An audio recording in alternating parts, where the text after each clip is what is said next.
వచ్చి కాపాడుతుండు అని యజ్ఞేన యజ్ఞమయజంత దేవాహత్తాని ధర్మాణి ప్రథమాన్యాసంతేహనాకం మహిమాన స్వచంతే యత్ర పూర్వే సాత్యాహ సంతి దేవాహ అన్న మంత్రంతో ఒకసారి కలుపుతారు. కదిపితే ఆయన తేజస్సు అందులో వెళ్ళిపోతుంది. ఇంట్లో పూజామందిరంలో ఉన్న విఘ్నేశ్వరుల్లోకి ప్రవేశిస్తుంది. ఈయనకి పూజ చేసిన అక్షతలు గరిక తల మీద వేసుకుని అప్పుడు వ్రతం మొదలు పెడతారు. అప్పుడు నిర్విఘ్నంగా జరుగుతుంది. లేకపోతే ఏమైనా ప్రతిబంధకం రావచ్చు. ఎంతంత పెద్ద పెద్ద విఘ్నాలవనివ్వండి ఆయన తీసేస్తాడు. అది ఎంత పెద్ద విఘ్నం కానివ్వండి, ఆయనని తలుచుకుంటే మాత్రం ఇంకా విఘ్నం నిలబడదు. ఆ విఘ్నాన్ని తీస్తాడు. అందుకే ఒక్కొక్క దేవాలయంలో 2 విఘ్నేశ్వరులు ఉంటారు, 2 వినాయకమూర్తులు ఉంటాయి. ఒక శివాలయంలో ఒక శివలింగమే ఉంటుంది, ఒక్కొక్క శివాలయంలో 1 కన్నా ఎక్కువ శివలింగాలు ఉంటాయి. అప్పుడు ప్రదక్షిణంలో పానవట్టం దాటచ్చు. సరే, ఇప్పుడు శైవాగమానికి సంబంధించిన విషయం ఎందుకు, కానీ వినాయకుడు సాధారణంగా ఒక్కడే ఉంటాడు, ఉండాలి కూడా. కొన్ని చోట్ల ప్రత్యేక సందర్భాలలో ఇలా ఎందుకు పెట్టారండి అని మీరు అడిగారు అనుకోండి, వాళ్ళు చెప్పలేరు. కానీ ఒక్కొక్క చోట ఒక్కొక్క ప్రత్యేక సందర్భంలో 2 వినాయకులు ఉంటారు. 2 వినాయకుల్ని ఎందుకు ప్రతిష్ఠ చేస్తారంటే అన్ని చోట్ల చేయకూడదు, అలాగా ప్రత్యేక కారణానికి చేస్తారు. ఒకరిని విఘ్నరాజు అని పిలుస్తారు, ఒకరిని విఘ్నేశ్వరుడు అని పిలుస్తారు. విఘ్నరాజు అని పిలిస్తే ఏమిటంటే విఘ్నాన్ని కల్పిస్తాడు. విఘ్నేశ్వరుడు అన్నారనుకోండి, విఘ్నాన్ని తీసేస్తాడు. విఘ్నాన్ని కల్పించడం కోసమని చెప్పి ప్రతిష్ఠ చేస్తారు ఒక్కొక్కసారి. ఏమిటి విఘ్నాన్ని కల్పించడం ఏమిటి అంటే, మీకు నేను తేలికగా అర్థం అవ్వడానికి ఒక ఉదాహరణ చెప్పాలనుకోండి. శత్రువులు దండయాత్ర చేసి వస్తున్నారనుకోండి, రాజ్యాన్ని కబళించడానికి వస్తున్నారు. పూర్వం మహారాజులు ఏం చేసేవారంటే విఘ్నరాజ ప్రతిష్ఠ చేసి పక్కన విఘ్నేశ్వర ప్రతిష్ఠ చేసి ఇద్దరికీ పూజ చేసేవారు. విఘ్నరాజ ప్రతిష్ఠ చేస్తే అవతల వాడికి ప్రతిబంధకం వస్తుంది, వాడు ప్రతిబంధకాన్ని కల్పిస్తాడు.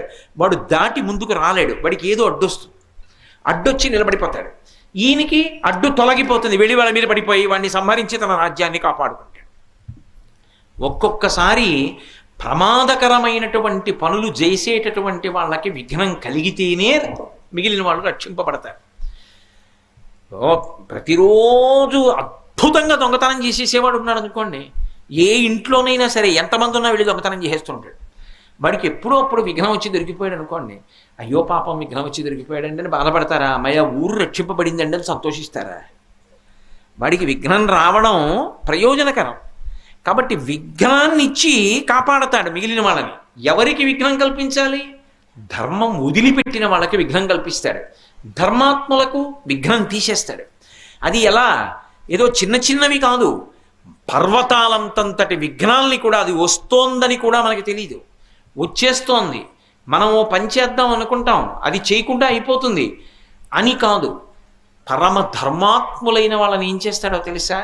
అప్రతిష్ట రాకుండా ఉండడానికి వాళ్ళు అక్కడికి వెళ్ళకూడదు అని ఆయన అనుకున్నాడు అనుకోండి, ఏదో ఒక విఘ్నం కల్పిస్తాడు, కల్పించి వాళ్ళని వెళ్లకుండా చేస్తాడు. అది ఈశ్వరానుగ్రహం ఉంటేనే. వాళ్ళు వెళ్లకుండా చేస్తాడు, వాళ్ళు వెళ్ళరు. వాళ్ళు నిజంగా వెళదామని అనుకున్నా కూడా వెళ్ళకూడని పరిస్థితి అవుతుంది. అది అప్పుడు అసలు వెళదామన్న సంకల్పమే లేదు కాబట్టి ఆయనకు అప్రతిష్ట ఉండదు. నేను జీవితంలో ఇటువంటి సందర్భాలు ఎన్నో విషయాల్లో అనుభవంలో చూసిన వాడిని. అవన్నీ స్పష్టంగా వేదికల మీదకి చెప్పడం సాధ్యం కాదు. అవి అంత విచిత్రంగా ఉంటాయి, అంత విశేషంగా ఉంటాయి. ఒక్కొక్కటి పరమాత్మ యొక్క అనుగ్రహం అందరికీ అర్థం కాదు, కొంతమంది ఈశ్వరానుగ్రహం ఉన్న వాళ్ళకే అర్థం అవుతుంది. నేను మీకు ఒక్క ఉదాహరణ చెప్తాను, అన్నాను కాబట్టి మీరు పట్టుకుంటారు. కాకినాడలో జయేంద్రనగర్లో విఘ్నేశ్వర దేవాలయం ఉంది, మహాగణపతి దేవాలయం. ఒకప్పుడు మాంధాత వారని అక్కడే ఉంటారు దగ్గరలో, మంచి భక్తి తత్పరులైనటువంటి కుటుంబం వారికి అక్కడ ఖాళీ స్థలం ఉంది, గుడి కడదామని కంచికామకోటి పీఠాధిపత్యం వహిస్తున్న మహాపురుషులు చంద్రశేఖరేంద్ర సరస్వతి స్వామి వారి దగ్గరికి వెళ్ళారు. ఆయనకి పిలిస్తే పలికేవారు విఘ్నేశ్వరుడు. ఆయన దగ్గరికి వెళ్ళి అడిగారు, అయ్యా కృష్ణాలయం కడదాం అనుకుంటున్నామండి అని. ఆయన కళ్ళు మూసుకుని ధ్యానం చేసి చెప్పారు, రాదు కృష్ణాలయం, అక్కడ విఘ్నేశ్వరుడు గుడుస్తుందని చెప్పారు. కాదండి, మేము కృష్ణాలయం కడదాం అనుకుంటున్నాం అన్నారు. ఆయన నవ్వి శుభం భూయాత్. ఎంత ప్రయత్నించారో రాలేదు అక్కడ కృష్ణాలయం. ఆఖరికి మళ్ళీ మహాస్వామి వారి దగ్గరికి వెళ్ళి, అయ్యా మీరే ఎటువంటి విఘ్నేశ్వరుణ్ణి పెడితే బాగుంటుందో అటువంటి మూర్తిని చేయించి ఇప్పించండి అన్నారు. శిల్పిని పిలిపించారు, విఘ్నేశ్వరమూర్తిని చేయించారు. చేయించి ఆయన ప్రథమ పూజ చేసి వ్యాన్ ఎక్కించారు, తీసుకెళ్ళండి కాకినాడ ప్రతిష్ఠ చేయండి అన్నారు. ఎండ మండిపోతోంది, పట్టుకోవాలా ఒకళ్ళు వ్యాన్లో? పట్టుకోవడానికి ఒక మనిషి కూర్చోవాలి, ఎలా? ఆ ఎండ అలా ఉంది. స్వామి ఎలా కూర్చుంటామండి, ఎక్కడ మెద్రాసు, ఎక్కడ కాకినాడ, ఎలా పెడతామని అడిగారు. మహాస్వామి వారు బయటికి వచ్చి చేతిలో సత్యదండాన్ని ఒకసారి ఇలా ఆకాశానికి తిప్పారు. తిప్పి ఎక్కండి ఇంకా పర్వాలేదన్నారు. ఎండ మండిపోతుంది, ఎక్కండి అన్నారు. వాళ్ళు కొబ్బరికాయ కొట్టి వ్యాన్ ఎక్కారు. ఎక్కి కామకోటి పీఠం గేటు దాటి వ్యాన్ పైకి వచ్చింది, ఆకాశం మబ్బులు ఇచ్చింది. ఆ వ్యాను కాకినాడ వచ్చే పర్యంతం వ్యాను ఏ దారిలో పెడుతోందో దారంతా మబ్బులే. అది కాకినాడ వచ్చి దింపేసేంత వరకు మబ్బే ఉంది, ఎండలేదు. మహాత్ముల సంకల్పాలు అలా ఉంటాయి.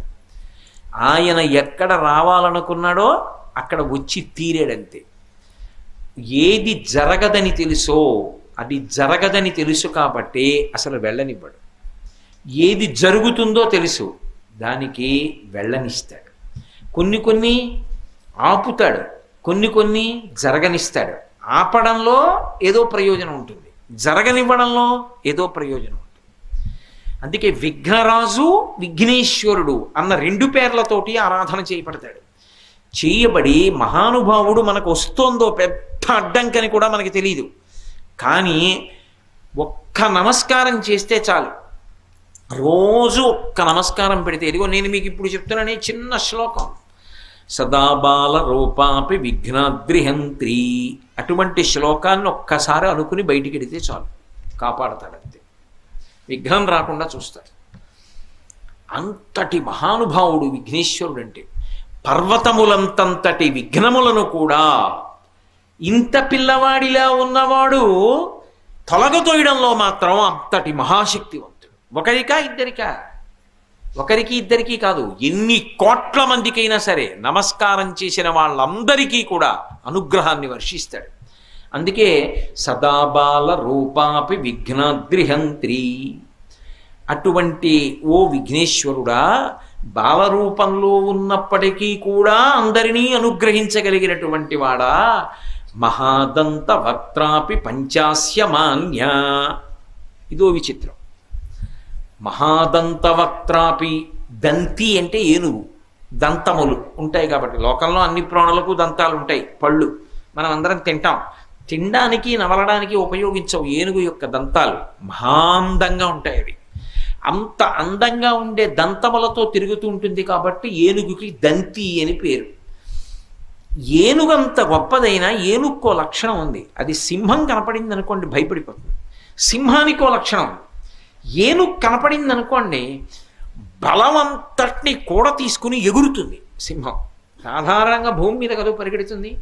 పెద్ద భద్రగజం పెడుతోంది అనుకోండి, గురువాయూరు ఎడితే మీకు ఇప్పటికీ కనపడతాయి. రాత్రి వేళలో గురువయ్యూరు దేవాలయం చుట్టూ ఏనుగులు తిరుగుతాయి.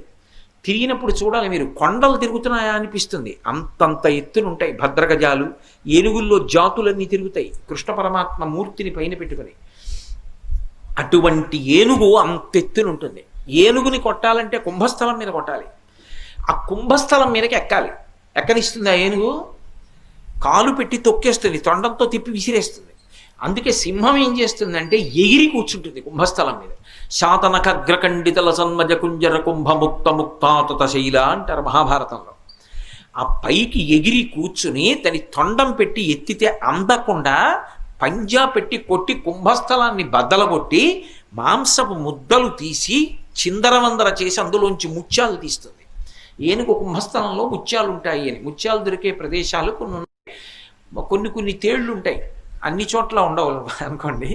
ఆ తేలు యొక్క కొండిలో ఉంటుందో ముత్యం అని, అదో విచిత్రమైన ముత్యం. అలాగే వెదురు బొంగులో ఉంటుంది ముత్యం.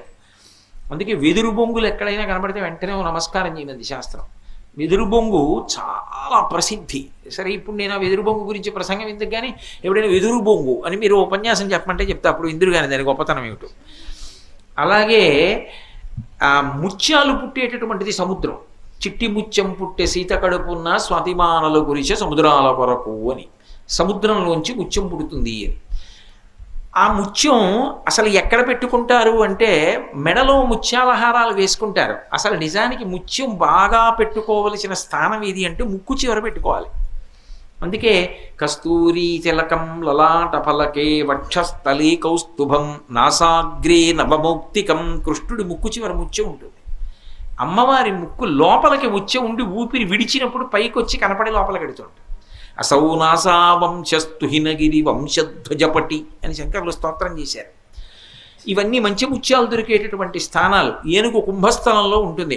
ఆ ముత్యాలు తీసి గజాసురుడని ఒక రాక్షసుడు ఏనుగు రూపంలో ఉంటే పరమశివుడు సంహారం చేసి ఆయన కుంభస్థలంలో ఉన్న ముత్యాలు తీసి హారం కట్టి పార్వతీదేవి మెడలో వేశాడు.